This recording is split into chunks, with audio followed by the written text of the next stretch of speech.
Ikan keke mak iloi, iloi.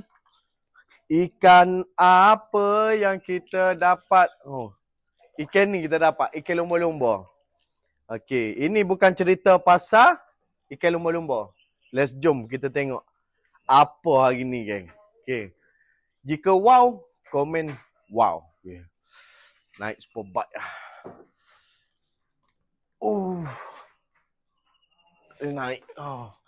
Okey. Let's jom, geng. Dekat dalam ni, okey. Semalam kita dah datang untuk site mantin. Okey, mantin ni kita dah siap untuk kitchen cabinet. Memang wow, memang gila. Memang cantik, geng. Okey. So kalau korang ada duit, korang PM je dekat bawah. Okey. Syam, saya nak installment. Syam, saya nak bayar full payment. Boleh, geng. Okey. Dekat sini, di bahagian atas, kita dah buat. Okey. Material dia, blockboard. Okey. Pintu, laminate. Okey. Handle, kita menggunakan handle 45. Handle 45. Okey. Dekat bawah ni, ada lagi satu kompartmen. Oh, cantik. Memang teratur lah, teratur. Okey. Ni soft close. Okey, soft close. Boleh kita tutup. Okey, nampak. Okey, dekat sini kita ada basket. Okey. Ini basket akak beli dalam Shopee, kita tolong pasang. Okey. Basket satu. Okey. Untuk dekat sini, kita ada spoon tray. Rahsia. Okey. Buka je satu, akan ada satu layer lagi dekat atas, kan. Okey, boleh simpan dekat sini. Okey. So yang mana nak buat untuk simpan gold bar ke apa ke, boleh PM dekat sini, kan. Okay, so dekat sini dulu dia pump sana tau. Untuk hose ni, okay, kita letak push button dekat atas ni. Dulu hose dia ni, dia rembat. Dulu kontraktor dia rembat bahagian tepi tau. So kita bagi cantik, so kita rembat belah belakang lah. Supaya dia nampak cantik. So yang ni kita tutup habis. So nampak kemas, lebih kemas. So kena berjaga-jaga, kipas ni kena tukar. Bagi kecil sikit, kan. Okay.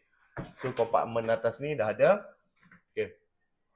So, okay, ada satu lagi dekat sini. Tak kena kepala, tak kena.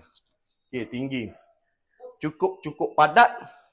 Dia punya dapur, okay, 2, 4, 6, 8. Okay. Dalam 8 kaki, boleh macam ni buat, kan. Okay. Untuk yang ni total dia 9,500, geng. Okay. Ada lagi, geng. Dekat sini, geng. Continue. Nak buat. Okay. So, kita jumpa. The next video, kita nak tanya owner dia, geng. Macam mana servis kita ni. Okey ke tak okey? Bang? Bang? Boleh tanya ke? Boleh tanya ke? Nak tanya abang ni? Boleh tanya? Ada ke?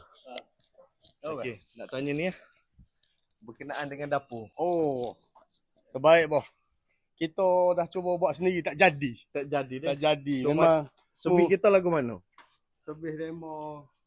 Abang ni segar pula. Macam mana nak cakap Oh. Mari tengok sendiri lah. Mari tengok sendiri.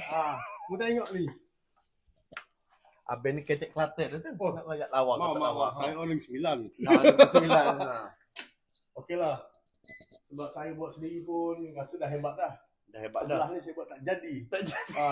So nasihat saya untuk yang nak cuba-cuba buat tu tak payahlah. Tak payah deh. Bagi kepada orang yang pakar. Orang yang pakar. Memang makanan dia. Okey. So itu saja. Itu saja. Okey. Terima kasih. Terima kasih. Okey. Apa-apa, geng? Janji jual. Alright.